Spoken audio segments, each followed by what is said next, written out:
Hello बच्चों, कैसे आप सभी। और आज जिस लेक्चर को हम स्टार्ट करने वाले हैं, आप देख रहे हैं ना बोर्ड पे। ये आपको लग रहा होगा कि ये बाइक की रेसिंग चल रही है, लेकिन इसमें एक खास बात है। खास बात क्या है कि देखो, जब बाइक जो है ना टर्न कर रहा है, आप देख रहे हो जब बाइक टर्न कर रहा है इस पे, तो थोड़ा सा झुक जा रहा है। ठीक है ना। टर्निंग का मतलब होता है कि पाथ जो है सर्कुलर है, और हम लोग कर रहे हैं अभी सर्कुलर मोशन के बारे में पढ़ रहे हैं, है ना। तो सर्कुलर मोशन जब होती है, जब आपकी ट्रैक कर्व होती है, उस समय आपकी जो बाइक है, आपकी जो साइकिल है, वो टर्निंग के तरफ झुकती हुई नजर आती है, जैसा कि इस वीडियो में देख रहे हैं। लेकिन ये ऐसा होता क्यों है, ठीक है। इसी से रिलेटेड आज का टॉपिक है, जिसको हम समझने वाले हैं। और आज का जो टॉपिक है उसका नाम है सेंट्रीपिटल फोर्स। आज आप समझने वाले हैं सेंट्रीफ्यूगल और सेंट्रीपिटल फोर्स के बारे में। ठीक है, कि सेंट्रीपिटल फोर्स क्या होता है, सेंट्रीफ्यूगल फोर्स क्या होता है, इसके बारे में हम लोग समझने वाले हैं। देखो, लास्ट क्लास हमने क्या किया था, सर्कुलर मोशन के बारे में हमने पढ़ा था। आप यहाँ से देखो कि ये क्या है, आपका सर्कुलर मोशन है। कोई भी पार्टिकल है जो सर्कुलर पाथ पे चलता है, तो उसको सर्कुलर मोशन कहा जाता है। ठीक है, एक बार थोड़ा सा हम लोग देखते हैं और इसी को हम लोग कनेक्ट करते हैं। ठीक है, चलो आते हैं हम लोग अब बोर्ड पे अपने। तो आज का हमारा टॉपिक है सेंट्रीपिटल एंड सेंट्रीफ्यूगल फोर्स। क्या है? Centrifugal force. ये दो चीज के बारे में आज हम लोग समझने वाले हैं। तो अच्छे मार्क्स लाने हैं ना, बहुत बढ़िया परफॉर्मेंस आप लोग को एग्जाम में करना है, फिजिक्स को अच्छे से सीखना है, तो कमर सीधी करके आप लोग बैठ जाइए, क्योंकि बहुत ही इंटरेस्टिंग होने वाला है आज का ये आपका क्लास, जहाँ पर हम लोग काफ़ी चीज़ें प्रैक्टिकली देखेंगे। जैसा कि अभी देख रहे थे ना बाइक के बारे में कि ऐसा क्यों हो रहा था, वो सारी चीज़ें हम लोग करने वाले हैं। ठीक है, यहाँ पे थोड़ा सा चलो हम देखते हैं। एक पॉइंट और, सबसे पहले हम लोग यहाँ समझते हैं सेंट्रीपिटल फोर्स क्या होता है। ठीक है, आपको हम लोग सेंट्रीपिटल फोर्स के बारे में बताते हैं थोड़ा सा। ये आपका क्या है, सर्कुलर पाथ है। ये क्या है, सर्कुलर पाथ है, और इस पर ये सेंटर है, और यहाँ पे एक बॉडी चल रहा है। देखो, जब भी कोई बॉडी सर्कुलर पाथ पे चलता है ना, वृत्तीय रास्ता पे चलता है, तो इस बॉडी में दो फोर्स लगता है। एक ठीक इसके टेंजेंट के तरफ, और एक लगता है सेंटर के तरफ। ठीक है, एक लगता है टेंजेंट के तरफ और एक लगता है सेंटर के तरफ। जब कोई पार्टिकल सर्कुलर पाथ पे चलता है, तो there will be two types of acceleration. दो तरह के एक्सलेशन होते हैं, त्वरण होते हैं। हम क्या लिख सकते हैं कि when a particle move on circular path, जब पार्टिकल क्या होता है कि सर्कुलर पाथ पे मूव करता है, then it have two acceleration. तब इसके पास कितना एक्सलेशन होता है, दो एक्सलेशन इसके पास होता है। समझ रहे हैं, दो एक्सलेशन इसके पास होता है। और देखो, जब एक्सलेशन दो होगा ना, तो फोर्स का फॉर्मूला होता है F=ma। तो मास तो एक ही रहेगा, लेकिन जब एक्सलेशन दो होगा ना, तो इसका फोर्स भी दो होगा। तो अब ये एक्सलेशन किधर किधर होता है, तो एक एक्सलेशन होता है सेंटर के तरफ। किधर तरफ, सेंटर के तरफ। पहला होता है टुवार्ड्स सेंटर, ठीक है, एक। और दूसरा जो होता है टुवार्ड्स टेंजेंट, ये आपका सेंटर है और ये आपका टेंजेंट के तरफ है, ये वाला। तो एक होता है टुवार्ड्स टेंजेंट, ठीक है, एक होता है टुवार्ड्स टेंजेंट, TNGENT। तो जो सेंटर की तरफ होता है ना, इसको कहा जाता है सेंट्रीपिटल एक्सेलरेशन। क्या कहा जाता है, सेंट्रीपिटल एक्सेलरेशन, त्वरण कहा जाता है। और जो टेंजेंट की तरफ होता है, इसको कहा जाता है टेंजेंशियल एक्सेलरेशन, इसको कहा जाता है। ध्यान देंगे कि जब कोई पार्टिकल सर्कुलर पाथ पे चलता है ना, वेलोसिटी एक ही डायरेक्शन में होता है। ध्यान रखना है, वेलोसिटी एक ही डायरेक्शन में होता है, ऐसे। लेकिन एक्सेलरेशन का दो डायरेक्शन होता है, एक इधर और एक इधर, एक सेंटर के तरफ जिसका नाम है सेंटीपिटल एक्सेलरेशन और एक टेंजेंट के तरफ जिसका नाम है टेंजेंशियल एक्सेलरेशन। तो सेंटीपिटल को हम AC मान सकते हैं और टेंजेंशियल को AT, यानी कि ये वाला क्या हो गया, AC हो गया, और इसको हम क्या बोल सकते हैं, AT बोल सकते हैं। ठीक है, ये चीज तो ये बहुत इंपॉर्टेंट है, आपको ध्यान रखना है इस केस में। अब सवाल है कि सर AC कितना होता है सेंटीपिटल एक्सेलरेशन, AC का वैल्यू क्या होता है, सेंटीपिटल एक्सेलरेशन क्या होता है, तो इसका फॉर्मूला होता है v²/r। ध्यान रखना है, सेंटीपिटल एक्सेलरेशन क्या होता है, v²/r, यानी कि ये वाला v²/r, जहां पर v क्या है, वेलोसिटी है, स्पीड है, लीनियर स्पीड है, और r क्या है आपका, रेडियस है। ठीक है, और टेंजेंशियल कितना होता है, AT, तो AT का वैल्यू होता है dv/dt। देखो अभी आप लोग हो सकता है डिफ्रेंशिएशन नहीं पढ़े होंगे, इसीलिए परेशान होने की कोई ज़रूरत नहीं है। हमने तो यहाँ पे सिर्फ ये आपको इन्फॉर्मेशन के लिए बता दिया कि दो टाइप का होता है, तो ये dv/dt आप सिर्फ इतना याद रख सकते हो, बाकी आपका मतलब जो है ना सिर्फ AC से है, यानी सेंटीपिटल एक्सेलरेशन से है। समझ में आई बात? फिर से एक बार बता दे कि जब कोई पार्टिकल सर्कुलर पाथ पे चलती है तो एक्सेलरेशन की दो डायरेक्शन होती है, एक होती है सेंटर के तरफ जिसको सेंटीपिटल एक्सेलरेशन कहा जाता है, और एक होती है टेंजेंट के तरफ जिसको टेंजेंशियल एक्सेलरेशन कहा जाता है। ठीक है, ये अब जब एक्सेलरेशन दो डायरेक्शन में होता है तो वेरी ऑब्वियस है कि फोर्स भी दो डायरेक्शन में होंगे, एक किधर होंगे, ध्यान दो, अगर आप फोर्स की बात करेंगे तो देखो अगर ये सर्कुलर पाथ पे चल रहा है तो एक्सेलरेशन एक इधर हुआ था और एक इधर हुआ था, तो ये इधर भी एक फोर्स होंगे जिसका नाम क्या होगा, टेंजेंशियल फोर्स। टेंजेंट के तरफ जो होगा उसका टेंजेंशियल फोर्स होगा, दो फोर्स होगा, और इधर के तरफ जो एक फोर्स होगा ये वाली FC बोलते हैं, इसका नाम हो जाएगा सेंट्रीपिटल फोर्स। इसका नाम क्या हो जाएगा, सेंटीपिटल फोर्स। तो टेंजेंशियल फोर्स का वैल्यू कितना होगा, FT, तो मास इनटू एक्सेलरेशन। तो अब देखो यहाँ से टेंजेंशियल फोर्स में एक्सेलरेशन कितना होता है, dv/dt, तो ये वाली कितनी हो जाएगी, अगर हम यहाँ ध्यान देंगे तो ये हो जाएगा m इंटू dv/dt, और ये वाली फोर्स सेंटीपिटल कितनी हो जाएगी, मास इनटू एक्सेलरेशन कितना था, v²/r, यानी mv²/r। यही आपका क्या है, सेंटीपिटल फोर्स है। ठीक है, mv²/r, this is centripetal force. कहानी समझ में आई कि ये इस तरीका से आपको चलता है। ठीक है, लेकिन हम लोगों को जो एग्जाम में आएगा ना, ये सारी बातें हम आपको बता दिए एक्सेलरेशन से रिगार्डिंग, क्योंकि जो पिछला क्लास था उसमें हम डिस्प्लेसमेंट पढ़े थे, फिर वेलोसिटी पढ़े थे, और एक्सेलरेशन भी समझे थे।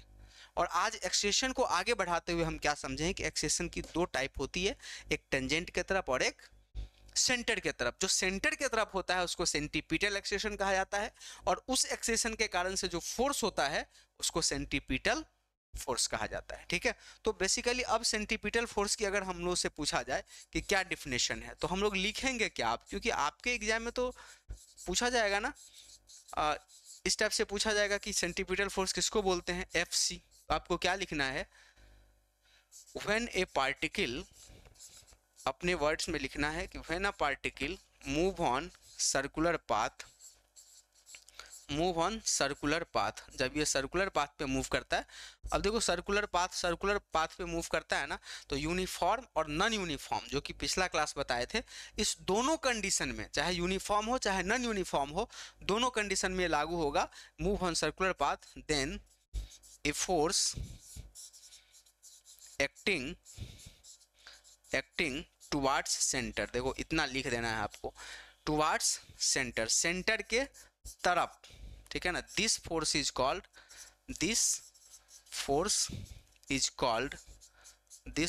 Called centripetal force. इसको क्या बोला जाता है, सेंट्रीपिटल। एकदम पूरा इसको रट जाना है। ठीक है, इसको कहा जाता है सेंट्रीपिटल फोर्स। अभिकेंद्रीय बल, हिंदी वाले क्या है, अभिकेंद्रीय बल इसको कहा जाता है। ठीक है, जो सेंटर की तरफ लगता है। और एक फिगर बना के भी ऐसे दिखा देना है कि देखो जी, ये आपका ब्लॉक है और इधर की तरफ एक फोर्स लग रहा है FC सेंटीपिटल, जिसका वैल्यू होता है mv²/r, जहां पर v क्या है, वेलोसिटी है, वेग है, m क्या है, मास है इसका, और r क्या है, इसका रेडियस है। यही आपका सेंटीपिटल फोर्स होता है। ठीक है, आप इसको याद रखेंगे। एक और, कोई भी पार्टिकल बिना सेंटीपिटल फोर्स के सर्कुलर पाथ पे मूव कर ही नहीं सकता है, ध्यान रखना है। कोई भी पार्टिकल, बहुत ही इंपॉर्टेंट बात, कोई भी पार्टिकल, नो वन पार्टिकल, कोई भी particle can move on circular path, can move on circular path without centripetal force, without centripetal force, बिना सेंटीपिटल फोर्स के कोई भी पार्टिकल सर्कुलर पाथ पे मूव नहीं कर सकता है। मतलब सर्कुलर पाथ पर मूव करने के लिए सेंटर के तरफ एक फोर्स लगना जरूरी ही होता है। ठीक है, वही क्या है आपका सेंटीपिटल फोर्स है। चाहे वो मोशन यूनिफॉर्म हो चाहे नॉन यूनिफॉर्म हो, क्या चाहे मोशन यूनिफॉर्म हो या नॉन यूनिफॉर्म, कोई फर्क नहीं पड़ता है, सेंटीपिटल फोर्स चाहिए ही चाहिए, याद रखना है आपको। ठीक है, अगला ये जो सेंटीपिटल फोर्स है, ये जो सेंट्रीपिटल फोर्स है, ये सेंटीपिटल फोर्स किसी न किसी दूसरे फोर्स से ड्राइव किया जाता है, खींचा जाता है। ठीक है, जो फोर्स सेंटर के तरफ लगता है उसका नाम है सेंट्रीपिटल फोर्स, mv²/r। लेकिन ये सेंट्रीपिटल फोर्स किसी अदर्स सोर्स से हमेशा खींचा जाता है। ठीक है, अब इसका क्या मतलब है ये मैं अभी बताने वाला हूं आपको। सेंट्रीपिटल फोर्स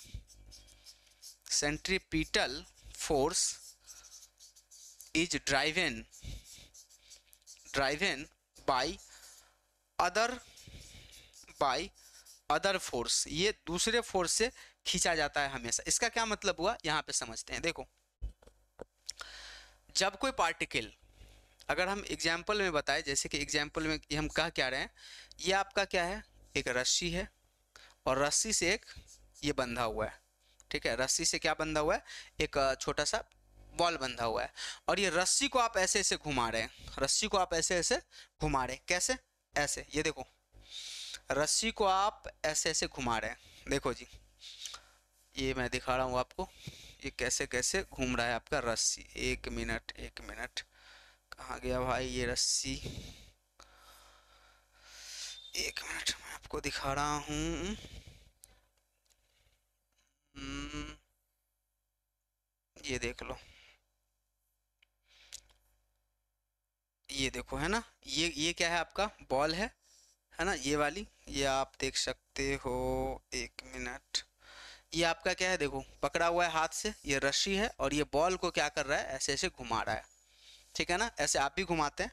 तो इस केस में आपका क्या होता है, ठीक है, इस केस में आपके साथ क्या होता है, इसको हम लोग यहाँ समझते हैं।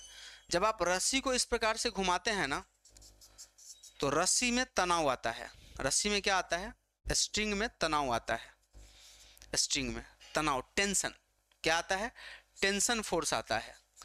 अच्छा एक बात बताओ, आप रियली बताना कि अगर रस्सी अगर तना हुआ ना रहे, रस्सी अगर तना हुआ ना रहे, तो क्या लगता है कि ये सर्कुलर पाथ पे चलेगा? आपका आंसर होगा नो सर। तो रस्सी में जो तनाव आता है ना, टेंशन आता है, जो टेंशन फोर्स टी आता है, यही सेंटर के तरफ है। मतलब ये जो टेंशन फोर्स है ना, इस बार यही फोर्स सेंट्रीपिटल का काम करने लगा है। यही किसका काम करने लगा है, सेंटीपिटल फोर्स। मतलब टेंशन ही किसके बराबर है, सेंटीपिटल फोर्स के बराबर। ये आपका पहला एग्जांपल हो गया सेंटीपिटल फोर्स का। समझ में आ रही है बातें, ये आपका हो गया। तो मतलब टेंशन इस बार किस में कन्वर्ट हो गया, सेंटीपिटल में। ये पहला एग्जांपल। दूसरा एग्जांपल हम आपको यहाँ पे बता रहे हैं। अब देखो सर्कुलर मोशन का एक बहुत बढ़िया एग्जांपल है कि ये हमारा सन है। ठीक है, दूसरा एग्जांपल क्या है, planetary motion. Planetary motion, planetary motion का क्या मतलब है, जो ग्रह की गति होती है। जैसे सन है और सन के चारों तरफ हम लोग, हमारा अर्थ है, ये क्या है, अर्थ है। अब ये मूव कर रहा है ना सर्कुलर पाथ पे, बिल्कुल कर रहा है। तो कैसे कर रहा होगा, कोई ना कोई तो सेंटीपिटल फोर्स होगा। तो आंसर है हाँ सर, कोई ना कोई सेंटीपिटल फोर्स निश्चित रूप से होना चाहिए। तो आपको पता है कि अगर आप क्लास 9th में पढ़े होंगे गुरुत्वाकर्षण बल के बारे में, ग्रेविटेशनल फोर्स के बारे में, कि अर्थ और ये सन एक दूसरे को खींचता है। तो ये सन क्या करेगा, अर्थ को अपने तरफ खींचेगा। तो देखो जी, ये जो फोर्स लग रहा है ना ग्रेविटेशनल, FG ग्रेविटेशनल, ये अंदर की तरफ लग रहा है। तो इस बार जो सेंटीपिटल फोर्स होगा वो किसके बराबर हो जाएगा, ग्रेविटेशनल के। सेंट्रीपिटल फोर्स जो होगा इस बार का वो किसके बराबर हो जाएगा, एफ जी, यानी ग्रेविटेशनल फोर्स जो है इस बार किसमें कन्वर्ट हो गया है, सेंट्रीपिटल में कन्वर्ट हो गया है। तो मैंने यही बात तो आप लोगों को बताया था यहाँ से, ये बातें जो मैं बता रहा था, ये इंपॉर्टेंट बातें जो यहाँ पे लिखी हुई थी कि जो सेंट्रीपिटल फोर्स है ना वो ड्राइव किया जाता है, खींचा जाता है किसी दूसरे फोर्स से। तो यहाँ पे क्या हो गया, यहाँ पे देखो, यहाँ पे क्या हुआ, टेंशन जो है सेंटीपिटल के बराबर हो गया, यहाँ क्या हुआ, ग्रेविटेशनल फोर्स सेंटीपिटल के बराबर हो गया इस केस में, ठीक है। तो अदर सोर्स से खींचा जाता है। अगला हम लोग क्या लेते हैं, तीसरा एग्जाम्पल हम देखते हैं मोशन ऑफ इलेक्ट्रॉन के बारे में। मोशन ऑफ इलेक्ट्रॉन, आप लोगों ने नाभिक के बारे में पढ़ा होगा या परमाणु के बारे में आपने पढ़ा होगा, परमाणु, ठीक है, एटम के बारे में आपने पढ़ा होगा। तो आपने ये समझा होगा कि देखो न्यूक्लियस, नाभिक जो होता है प्लस वाला बीच में होता है और आपका जो इलेक्ट्रॉन होता है वो यहाँ पे होता है, ठीक है। अब ये इलेक्ट्रॉन भी तो सर्कुलर ऑर्बिट में वृत्ताकार पथ पे चलता है चारों तरफ, तो आंसर है जी सर चलता है। तो इसका मतलब इसके पास भी सेंटीपिटल होता होगा, हाँ बिल्कुल होता है। अब देखो ये प्लस माइनस को अपने तरफ खींचेगा, खींचेगा ना, तो यहाँ पर जब खींचेगा तो इसमें कौन सा फोर्स काम करेगा, इलेक्ट्रिक, इलेक्ट्रिक फोर्स काम करेगा। और इस बार ये इलेक्ट्रिक फोर्स ही सेंट्रीपिटल के बराबर हो जाएगा, ठीक है। इलेक्ट्रिक फोर्स ही किसके बराबर हो जाएगा, सेंट्रीपिटल फोर्स के बराबर हो जाएगा। तो कभी टेंशन, एक ऐसा परिस्थिति था, आप देखो जब ये क्या हुआ, इस केस में टेंशन फोर्स सेंट्रीपिटल के बराबर हो गया, इस केस में क्या हो गया, ग्रेविटेशनल फोर्स सेंट्रीपिटल फोर्स के बराबर हो गया, इस केस में क्या हो गया, इलेक्ट्रिक फोर्स सेंटीपिटल फोर्स के बराबर हो गया। तो ऐसी बहुत सारी केसेज आएंगी जब सेंटीपिटल फोर्स किसी दूसरे सोर्स से खींचा जाएगा, ठीक है। ये चीज़ है आपका। आगे भी हम लोग देखेंगे कि बहुत बार अलग अलग टाइप के फोर्सेज जो है ये इसके बराबर हो जाते हैं, ठीक है। तो this is the centripetal force, ये हमारा सेंटीपिटल फोर्स है। अब आपको देखो सेंटीपिटल फोर्स में कहाँ से बताया गया है, क्या आप लोगों को सेंटीपिटल फोर्स पूछेगा तो लिखना है। ये तो है आपका, हमने यहाँ पे एक्सेलेरेशन के बारे में बताया कि एक्सेलेरेशन दो टाइप का होता है। और अगर आपसे सिर्फ सेंटीपिटल के बारे में पूछा जाए तो यहाँ से आप लिखना शुरू करोगे, ठीक है। ये पूरा का पूरा यहाँ उतार देना है, फिर आपको ये देखो सेंटीपिटल फोर्स के बारे में कुछ बातें हैं, एग्जाम्पल है सेंटीपिटल फोर्स के बारे में, प्रैक्टिकल एप्लीकेशन है, ठीक है। ये सब चीज़ें आप लोगों को देखने को मिलेगा, ठीक है। अब अगला जो हमारा टॉपिक है यहाँ पर, इसका नाम है सेंट्रीफ्यूगल फोर्स, सेंट्रीफ्यूगल फोर्स, ठीक है ना। इसको बोला जाता है अपकेंद्री बल बोला जाता है, ठीक है, अपकेंद्री बल बोला जाता है। और ये क्या होता है कि हमेशा बाहर की तरफ लगता है, ठीक है। ये क्या होता है, बाहर की तरफ लगता है। तो जब सर्कुलर पाथ पे कोई बॉडी चलता है, जब कोई बॉडी सर्कुलर पाथ पे चलता है तो बाहर के तरफ भी एक फोर्स लगता है, हाइपोथेटिकल फोर्स लगता है, इमेजिनरी फोर्स लगता है, झूठा फोर्स, सूडो फोर्स लगता है। इसी को क्या बोला जाता है, सेंट्रीफ्यूगल फोर्स। तो यहाँ भी क्या हम लिख सकते हैं, when a body move on circular path, circular path, then a force acting away from normal, sorry away from center, normal नहीं, away from center, this is called centrifugal। इसको क्या बोला जाता है, सेंट्रीफ्यूगल फोर्स कहा जाता है, ठीक है। तो ये बाहर की तरफ लगता है, कैसे, ये देखो यहाँ पे एक दिखा रहे हैं आपको स्लाइड से हम, ये देखो जी, यही है ना। ये जब मूव कर रहा है इस टाइप से, है ना, ये मूव कर रहा है ऐसे ऑर्बिट में, देखो अंदर की तरफ जो फोर्स लगा है, अंदर की तरफ जो फोर्स आपको लगा है, ये अंदर की तरफ जो फोर्स है इसका नाम क्या है, सेंट्रीपिटल। और इसको बैलेंस करने के लिए जो बाहर की तरफ लगा है इसका क्या है, सेंट्रीफ्यूगल। इसको क्या बोला जाएगा, सेंट्रीफ्यूगल बोला जाएगा, ठीक है। तो जो अंदर की तरफ लगा है उसको सेंट्रीपिटल, और जो बाहर की तरफ लगा है इसको क्या बोला गया, सेंट्रीफ्यूगल, ठीक है। ये तो चलो, ये देखो ये जो बच्ची है ये आपको क्या कर रहा है, ये टेंशन, यहाँ पे जो टेंशन फोर्स है ना इधर की तरफ लग रहा है, ये इस केस में ये इसके बराबर हो जाएगा। बाकी सेंट्रीफ्यूगल फोर्स के बारे में हम यहाँ समझ रहे हैं। तो देखो यहाँ पे जो ये बाहर की तरफ जो फोर्स लग रहा है ना, इस फोर्स को आप देख रहे हो यहाँ पे, ये किसके बराबर है, आपके सेंट्रीफ्यूगल के यहाँ पे बराबर है ये फोर्स, ठीक है। बाकी चीज़ें हम लोग आगे देखेंगे इसके बारे में, ये भी थोड़ा सा आप देख लो, है ना। यही सब तो बता रहे थे आपको। ये देखो, ये स्ट्रिंग का मोशन है, सेंटीपीटल फोर्स अंदर की तरफ लग रहा है। ये कार है, ये अभी कार के बारे में हम समझने वाले हैं। ये आपका जो है एक लूप पे चल रहा है, ठीक है। ये लूप कैसा है, तो आप यहाँ पे इसको देख लो, लूप को भी देख लो आप। मैं यहाँ पे लूप को आप बता दे रहा हूँ। और ये देखो है क्या कि ये वाली है ना, जब ये सर्कुलर पाथ पे आपको चल रहा है तो एक अंदर की तरफ लगता है उसको सेंट्रीपिटल, और जो बाहर की तरफ लगता है इसको क्या बोला जाता है, सेंट्रीफ्यूगल बोला जाता है, ठीक है। सेंट्रीफ्यूगल फोर्स बोला जाता है। और सेंट्रीफ्यूगल फोर्स और सेंट्रीपिटल ये दोनों बराबर ही होता है। इसका भी वैल्यू mv² के ही बराबर होता है, ठीक है, सेंट्रीफ्यूगल का भी। और ये जो है एक तरह का सूडो फोर्स है। It is a type of pseudo force, PSUDO, pseudo force. ये एक तरह का क्या है, सूडो फोर्स है। सूडो का मतलब झूठा, ये एक्चुअली में कुछ होता नहीं है, सिर्फ बैलेंस करने के लिए आता है बाहर की तरफ, ठीक है। बैलेंस करने के लिए इस पे लगता है, तो एक तरह का सूडो फोर्स है, ठीक है। ये चीज़ तो आपने फिगर के माध्यम से भी इन चीज़ों को देखा, सेंट्रीफ्यूगल के बारे में। देखो यहाँ पे आपने फिगर के माध्यम से भी देखा, ये आप देखेंगे यहाँ पे, ये देखो फिगर के माध्यम से भी आपने देखा कि सेंट्रीफ्यूगल फोर्स यहाँ पे काम कर रहा है।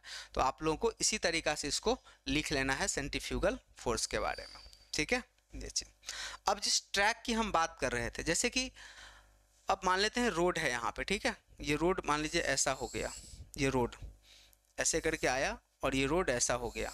तो देखो यहाँ पे जो सर्कुलर हो गया ना, यहाँ जाके रोड आपका क्या हो गया, सर्कुलर रोड आपका हो गया।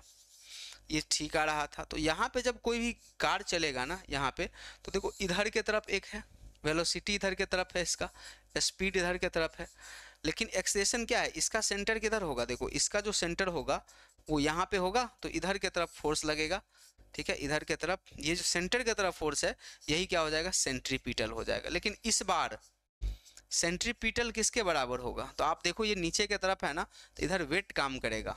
क्या काम करेगा इसका, वेट, और वेट का वैल्यू mg, यानी कि इस बार जो सेंटीपिटल है वो किसके बराबर हो जाएगा, वेट के बराबर हो जाएगा। इसको रोलर पाथ बोलते हैं। कौन सा पाथ, रोलर पाथ इसको बोलते हैं, कि रोल करता हुआ ये पाथ है ऐसे घूम के।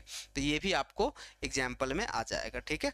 तो अभी अभी हम लोग क्या समझे, दो चीज़, एक तो सेंट्रीपिटल और दूसरा क्या समझे, सेंट्रीफ्यूगल, ठीक है। देखिए सबसे इंपॉर्टेंट बात कि कोई भी पार्टिकल सर्कुलर पाथ पे बिना सेंट्रीपिटल फोर्स के नहीं चल पाएगा। मतलब सेंटर के तरफ कोई ना कोई फोर्स तो लगना ही चाहिए, ठीक है। एक बार आप इनको नोट करें और थोड़ा सा देखें, मैं पीछे इसको स्लाइड कर जा रहा हूँ, क्या कहाँ पे है, एक बार थोड़ा सा इमेजिन करें इन सब चीज़ों को, ठीक है। ये देखो एक्सेलेरेशन के बारे में हमने बताया, ये देख लो,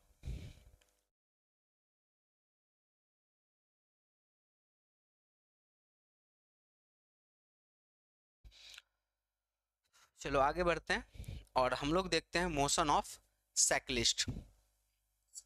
मोशन ऑफ साइक्लिस्ट,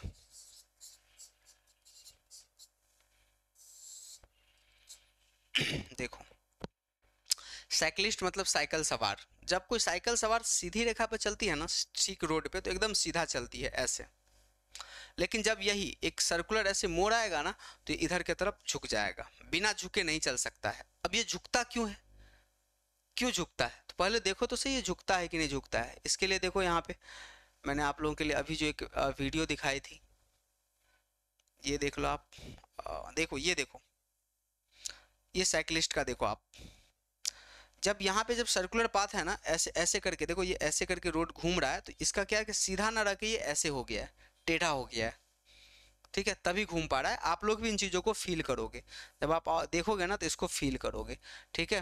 तो ये इस टाइप से हो गया है, ये देखो, ये आप देखो ठीक से, देख रहे हो ना, कि जब ये सर्कुलर ट्रैक आया है, जब सर्किल पे ये मूव करना शुरू किया है, तो क्या हुआ है कि जो आपकी बाइक है ना, वो बाइक झुक गई है किधर के तरफ, सेंटर के तरफ, जिधर के तरफ ये चीज़ें है। देखो इसका एक ही कारण है, ये जो झुकने का क्या है ना, एक ही कारण है कि सर्कुलर पाथ आ गया है एकाएक, और सर्कुलर पाथ पे चलने के लिए इनको क्या चाहिए, सेंट्रीपिटल फोर्स चाहिए। और जब तक वो झुकेगा नहीं तब तक उसको सेंट्रीपिटल फोर्स मिलेगा नहीं। तो इसीलिए झुक जाना इसकी मजबूरी है, जो अपने आप ये झुक जाता है। और अगर नहीं झुकेगा तो सर्कुलर पाथ पे नहीं चल पाएगा, ठीक है। तो लेकिन ऐसी क्या बात है कि झुक जाने से उसको सेंट्रीपिटल फोर्स मिल जाता है? क्योंकि आपको पता है सेंट्रीपिटल फोर्स चाहिए, एकदम चाहिए। तो झुकने से सेंट्रीपिटल फोर्स कैसे मिलता है, इसको देखो हम लोग यहाँ समझते हैं, ठीक है। इसको समझते हैं, मोशन ऑफ साइक्लिस्ट। तो पहले हम क्या लिख ले कि साइक्लिस्ट जो होता है ना, ये cyclist bent toward centre, bent यानी इंक्लाइन कर जाता है किसके तरफ? सेंटर।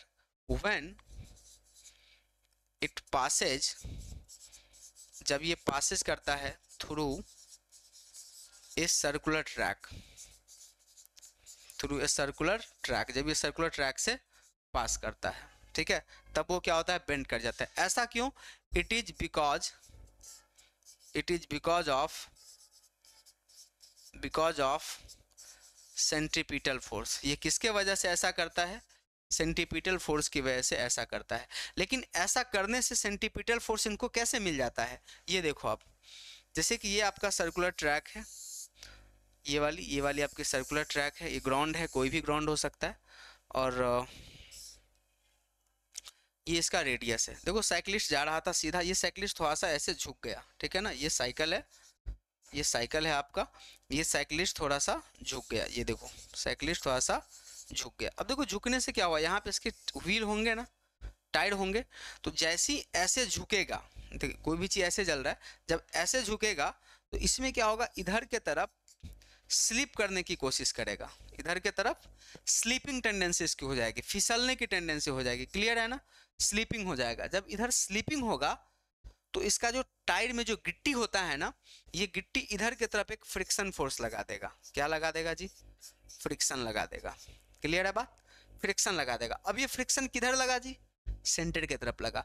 अगर ये स्लिप करने की संभावना ना होती, देखो फ्रिक्शन के बारे में एक चीज है कि फ्रिक्शन तभी लगता है जब स्लिपिंग टेंडेंसी होती है, जब चलने की टेंडेंसी होती है।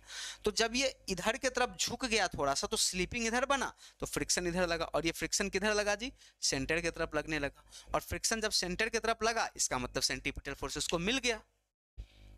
कौन सा? फ्रिक्शन। यहाँ पे फ्रिक्शन क्या हो जाएगा, जो आपका फ्रिक्शन फोर्स है, यही फ्रिक्शन क्या हो जाएगा, फ्रिक्शन फोर्स जो है ये किस में कन्वर्ट हो जाएगा? ये सेंट्रीपिटल में हो गया, हमारा काम बन गया, ठीक है ना। ये हो गया, हमारा काम बन गया झुकने से। अगर नहीं झुकता तो वो नहीं मिलता। तो इसीलिए जब कोई कर्व आए ना, तो कर्व आते समय आपको ज़्यादा जो है सीधा करने की कोशिश नहीं करना है, ये अपने आप झुक जाएगा, ठीक है। बट अगर आप सीधा रहेंगे ना तो आप गिर जाएंगे, ठीक है, आप सर्कुलर पाथ पे चल ही नहीं पाएंगे, ठीक है ना। तो ये बात आपका क्लियर है। लेकिन देखो फ्रिक्शन फोर्स का वैल्यू कितना होगा, तो अगला हमारा जो लेक्चर है ना आने वाला है फ्रिक्शन।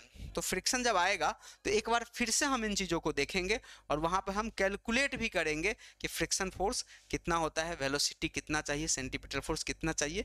तो इसी से कनेक्ट करके हम आगे बढ़ाएंगे, इसीलिए यहाँ भी आप अच्छे तरीक़ा से देखें। और वहाँ पर क्या करेंगे, हम थोड़ा सा शॉर्ट में इससे आगे बढ़ा देंगे। क्लियर है बात? ये आपका है मोशन ऑफ साइक्लिस्ट है, ठीक है। आगे बढ़ते हैं और एक और टॉपिक हम लोग को जो पढ़ना है, बैंकिंग ऑफ ट्रैक के बारे में पढ़ना है। किसके बारे में पढ़ना है? बैंकिंग ऑफ ट्रैक, या इसी को आप रोड बोल सकते हैं। इसका क्या मतलब होता है, ठीक है, इसको हम लोग समझते हैं। एक फिगर मैं आप लोगों को दिखा रहा हूँ, ठीक है, इसको समझने के लिए। ये आप लोग देखना थोड़ा सा, ये देखो, इसमें क्लियर पता चल रहा है क्या? इसमें क्लियर नहीं पता चल रहा है। एक थोड़ा सा और दिखाते हैं आप लोगों को। ये देखो, इसमें पता चल रहा होगा। ये आपको नहीं लग रहा है कि रोड थोड़ा सा झुका हुआ है, या ऐसे करके थोड़ा सा उठा हुआ है रोड, ऐसे लग रहा है आपको?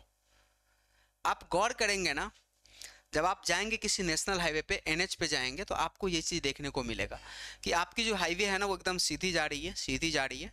लेकिन जैसे ही थोड़ा सा मोड़ आएगा तो ये आपको ऐसे था ना, ये आपको थोड़ा सा ऐसे झुक जाएगा। क्या कारण है जो वहाँ पे जहाँ मोड़ रहता है वहाँ पे झुक जाता है? तो ये जो ये ऐसे करके झुक जाता है, या आप ये बोल सकते हैं आउटर एज जो होता है, मतलब ये अंदर वाला हो गया, बाहर वाला, तो बाहर वाला थोड़ा सा उठ जाता है। ऐसे जा रहा था, जहाँ पे सर्कुलर पाथ था वहाँ बाहर वाले एज को थोड़ा सा उठा दिया। तो इस उठाने की प्रक्रिया को बैंकिंग ऑफ ट्रैक कहा जाता है। इस उठाने की प्रक्रिया को क्या बोला जाता है? Banking of track. तो हम क्या बोलेंगे, what is the banking of track? Banking of track क्या होता है? To avoid accident. देखो सेंट्रीपिटल फोर्स अगर नहीं मिलेगा ना तो एक्सीडेंट हो जाएगा, सर्कुलर पाथ पे नहीं चल पाएगा। टू अवॉइड एक्सीडेंट और गेट सेंट्रीपिटल फोर्स, और सेंट्रीपिटल फोर्स को प्राप्त करने के लिए, ठीक है, the outer as of a circular road is risen by, risen मतलब उठा देना, राइजेन बाई सम हाइट, कुछ हाइट पे इसको उठा दिया जाता है। अभी आपने देखा ना ये वाली एक बार और दिखा दूं क्या? ये वाली, ये देखो उठा दिया है ना, ये आपको उठा दिया, ठीक है ना, risen by some height. This is called banking of track, this is called banking of track. इसी को क्या बोला जाता है? बैंकिंग ऑफ ट्रैक कहा जाता है। क्लियर है बच्चों? इसको बैंकिंग ऑफ ट्रैक बोला जाता है, ठीक है। आप इसको नोट तो करेंगे ही। और ये ऐसे आप एक फिगर भी बना दो थोड़ा सा, ठीक है, ऐसे बना दो ताकि आपको समझ में आए। देखो फिगर जो है ना हम जो दिखा रहे हैं, जो ऑलरेडी बना हुआ है, उससे क्या होगा ना कि आप समझ तो जाओगे, देखने में तो अच्छा लगेगा बट एग्जाम में बना नहीं पाओगे। इसीलिए जब हम बनाते हैं ना इसको तो आप ध्यान से देखिए कैसे बना रहे हैं। ये रोड हो गया, अब यहाँ पे थोड़ा सा देखो ये उठा दिया है, ठीक है ना, ये रोड क्या किया, थोड़ा सा उठा दिया है, थीटा एंगल से मानो थोड़ा सा उठा दिया है। अब उठा देने से यहाँ पे क्या हो गया है, देखो उठा देने से, ठीक है, एक फोर्स जो यहाँ पे इधर की तरफ एक फोर्स जो लग रहा था, ठीक है ना, इधर की तरफ एक फोर्स काम करना शुरू कर दिया है, ठीक है, ये वाली फोर्स, और यही क्या हो जाएगा, सेंट्रीपिटल फोर्स के बराबर हो जाएगा यहाँ पे। अब ये कौन सी फोर्स होगी, इसको देखो ऐसे हम समझते हैं, एक तो नीचे आपका mg लगेगा, ठीक है, और ये उठा दिया है तो स्लिपिंग टेंडेंसी नीचे बनेगा, तो फ्रिक्शन इधर की तरफ आपका लगना शुरू हो जाएगा। एक नॉर्मल फोर्स ऊपर की तरफ लगता है, और ये सारी फोर्स मिलके इसको सेंट्रीपिटल फोर्स प्रोवाइड करता है, और इसके कारण से सर्कुलर ट्रैक पे चलना स्टार्ट कर देता है। लेकिन चूंकि यहाँ पे देखो फ्रिक्शन की बात आ गई ना, तो फ्रिक्शन की बात जब आ गई तो जो अगला चैप्टर हम लोग का फ्रिक्शन आने वाला है वहाँ इससे आगे कंटिन्यू करेंगे। अभी के लिए इतना ही कि आप से ये सर्कुलर रोड पे जो है ना इसको उठा क्यों जाता है, तो इसीलिए इसको उठा दिया जाता है सर्कुलर ट्रैक पे, ठीक है। तो ये आपका था सर्कुलर ट्रैक पे इसको बैंकिंग किसको बोलते हैं, क्या बोलते हैं, बैंकिंग किसको बोलते हैं, ठीक है, ये चीज़। इसमें जो फ्रिक्शन से रिलेटेड चीज़ें हैं वो आगे हम लोग क्लास में करेंगे, इसीलिए अगला क्लास को आप लोगों को मिस तो नहीं करना है यहाँ पे, ठीक है। चलो तो ये जो हमारा यूनिट 2 है वो ऑलमोस्ट हमारा कंप्लीट होता है। सर्कुलर मोशन भी आज हम कंप्लीट कर लिए हैं। अगले क्लास में हम आपसे मिलेंगे फ्रिक्शन के साथ। और एक बात देखो, ये बता रहे हैं ना कि जो हमारा न्यूटन्स लॉ है जो हमने पढ़ा है ना, आपका साथ कभी नहीं छोड़ने वाला है। जितनी सारी चैप्टर्स आने वाली है ना, सब में न्यूटन्स लॉ चाहिए ही चाहिए, क्योंकि ऐसा कोई भी चैप्टर नहीं है जहाँ पे फोर्स ना हो, ऐसा कोई भी चैप्टर नहीं होगा जहाँ पर फ्रिक्शन नहीं होगा। जब भी हम रोटेशन पढ़ेंगे ना तो सर्कुलर मोशन आएगा। बहुत ही वैल्यूबल चैप्टर है ये सब, आप कभी भी इनको मिस ना करें। एक गलती तो कभी नहीं आप लोगों को करना है कि चैप्टर को स्किप करके नहीं पढ़ना है, नहीं तो भाई साहब ये समझ में आने वाला नहीं है। आप रेगुलर पढ़े, कंटिन्यू पढ़े, हर चीज़ों को पढ़े, एक बार नहीं बार बार पढ़े इन सब चीज़ों को, और हमारे साथ जुड़े रहे। हम आपके जितनी प्रॉब्लम है ना फिजिक्स की सबको दूर कर देंगे, ठीक है, बशर्ते आपको यहाँ पे थोड़ा सा फोकस्ड होकर पढ़ना है, स्किप चीज़ों को नहीं करना है। चलिए तो आप लोग बढ़िया से इनको नोट कर लीजिए, और फिर हम लोग मिलते हैं अगले क्लास में नए एक टॉपिक के साथ जिसका नाम होगा फ्रिक्शन। तब तक के लिए थैंक यू।